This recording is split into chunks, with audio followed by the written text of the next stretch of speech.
The size of a turban in the old days was indicative of a man's valor and stature in his society.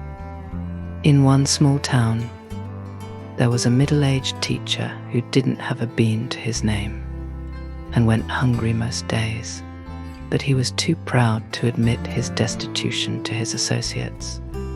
He regularly collected scraps from fabric shops, discarded wads of cotton, and cut off pieces of people's unwanted cloaks, stuffing them into his modest turban to make it look more substantial.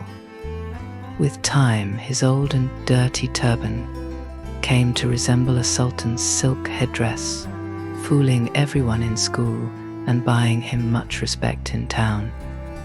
His students never thought for a moment that their revered master was not who he pretended to be, and the townsfolk didn't have a clue that when they bowed to his apparent opulence in the street, they were honoring an impostor.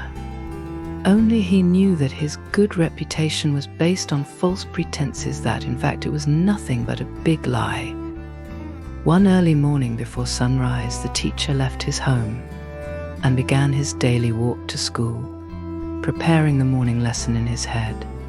Unbeknown to him, a lowly thief was hiding behind a pillar around the corner, waiting for his chance.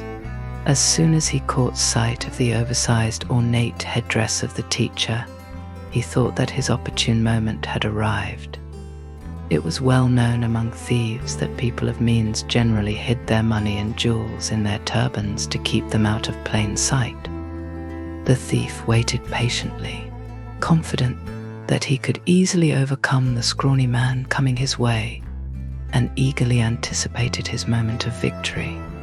As the teacher approached, in the blink of an eye, the thief knocked the turban off his head, picked it up swiftly, and ran off with it.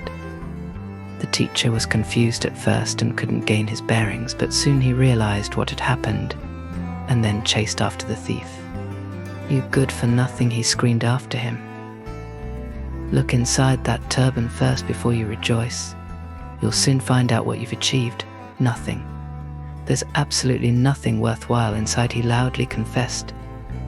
The thief stopped running and pulled the turban apart to find that indeed nothing was inside but useless pieces of discarded cloth. He threw the whole lot onto the ground, losing his temper and cursing both the teacher and his sorry luck.